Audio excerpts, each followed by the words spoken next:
Whoa! Yeah, making a video. Yay! Maybe. Anticontabod. Oh, glib. The king of the glibs. The glibites, the glibophiles. Yeah. Just more of the same of this.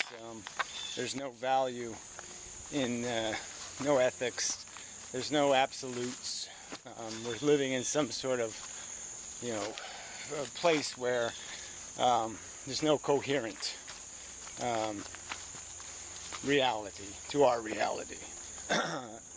And this has to be premised on some sort of notion that my personal experience tells me nothing about reality. That somehow the idea of recognizing that I'm a sentient organism trying to find comfort or seeking it because it's intrinsically desirable, sensible, rational, reasonable to not be in pain, to not be suffering, to not be under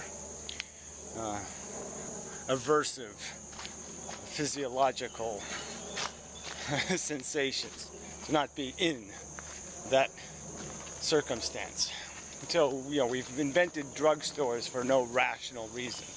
It's an irrational response to a miscalculation of the sensibility or obligation to fix being in a distressed or uncomfortable or sickly condition. This is just too stupid. I mean, obviously ethics are going to be based, in my opinion, obviously. I mean, I do have to respond to Hoffler Day because he's still, says he gets it and he doesn't get it. But anyway, so he says prove it, regarding this notion of value, durable value, value eternal, value substantive. And it's the same thing. I mean, you can't separate ethics from a discussion of things that have value. That's what makes ethics a relevant conversation. Sorry about the jitteriness. Everything's a little broken. A lot broken. So anyway, I don't use this camera. And, well, anyway, explanation not necessary. So yeah, but it's always going to be a logical. This is what intelligence does: is reveal more about things, so we can understand context. We can understand when you see dead tree that that's not all that matter was doing. It was alive. It was a seed. We can understand all of that, just as we can understand the context of sentience and the context of it in this material universe, and that the overt, glaring truth that the sentient, sensate organism is fundamentally distinct from rocks and other non-sentient things. Yeah, there's a huge distinction. And the distinction is in this capacity to create harm, which is an ethics word. First, do no harm. That's an ethical concept. And it's a perfectly rational, ethical concept. And he wants to just abolish all that, again, for what reason? For, I see no indication of the fragility, the weakness of the argument that sentience is significant, because I'm experiencing sentience. It's glaring to me that it means something if something horrible happens to me right here and I get hit by a tree, it terminates, and I am being slowly crushed to death, that suffering would be meaningful, and it would be sensible, rational, to create a system of ethics or something that would, if possible, prevent it from happening, but certainly do something to stop it from continuing. And that's all ethics intend to do, is to create systems of interaction, principles of interaction, that prevent unnecessary tree damage, or whatever you want to call it. Damage, harm, suffering. And that provide for this opportunity to satisfy your ambitions, to rectify your boredom. I guess that's what he has, a boredom problem. And he has to come up with rationalizations for the reckless bungee jumping or bullshit he wants to engage in to satisfy his boredom. The games he wishes to play with the welfare of other beings and other things to gain his gratification, to gain his profit, to do his flourishing. Not protecting, not defending a position, but aggressively taking ground. That's all that's behind all this mush, is a self-interest in negating conversation about ethical responsibilities, responsibilities to the system, the principles that will prevent the harmable from being in harm's way, and allowing harm to deliver its punch. He doesn't like the defensive system because he likes the game of, Punch and Judy, of punch, and he enjoys the punching. And apparently he feels he can play the game without being the one getting the punch. Something like that. Obviously, that's the only reason why you'd want to change the rules, is if you thought the rules were disadvantageous to your interests. And it seems these people who wish to change the rules the most ardently are the ones looking for excuses to take ground, to find rationalizations that make it okay to subject others to risk and harm. It seems obvious. That's the explanation. Because there's nothing on the... certainly you want to have a political discussion about all the erroneous and nonsensical belief systems that people have that they call ethical codes. Yeah, well, Sharia law is nonsense, and Judaism is nonsense, and Christianity is nonsense. Those are all fables. And any ethics derived from those things are likely to be, at minimum, suspect. Clearly they have they get a few things right. Do unto others.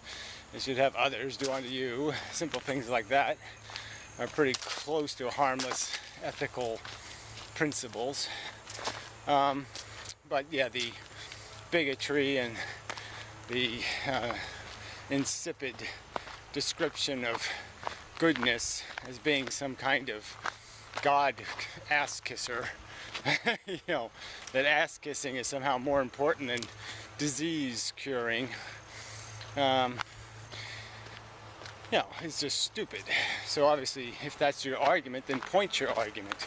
But this vague, I'm going to shoot all notions of ethics because you cannot prove something to be valuable. Well, I'm saying you're the one that's short on the proof. I say the proof is in your own conscious experience. The value is in your face. And to deny it, and that's what you must do, is to deny the existence of it in others anyway. Because you certainly are living as if you recognize the value of your comfort. You're certainly not deceived into thinking it doesn't matter. And all you're trying to do is rationalize an excuse to make it not matter when you're doing it to somebody else.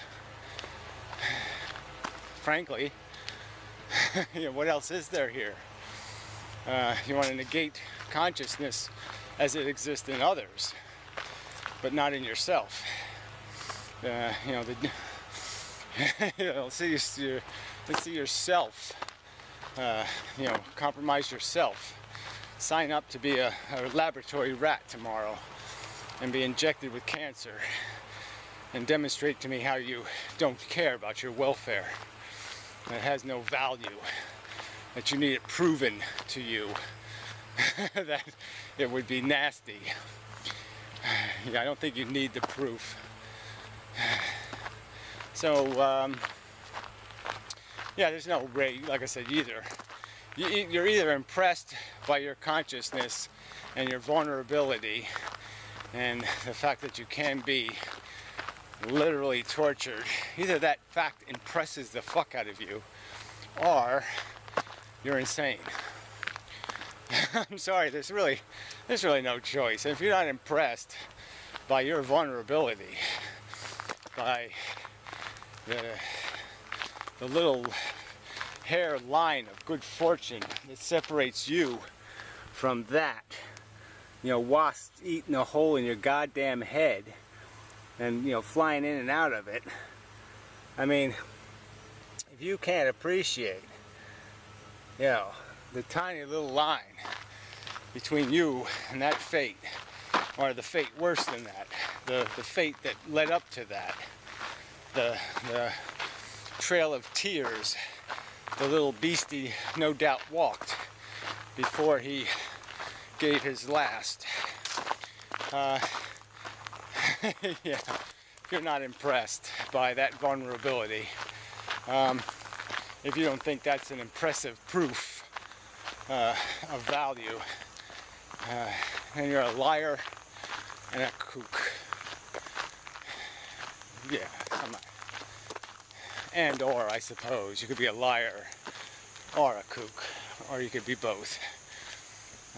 But you're something not good, something not certainly reasonable, certainly something beneath this elaborate effort to have rational communication with.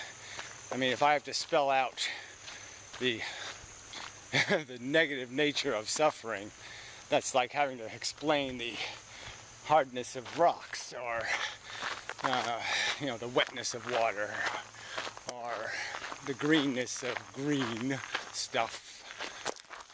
What's the point? If you're going to break language, break clear conceptual ideas and notions,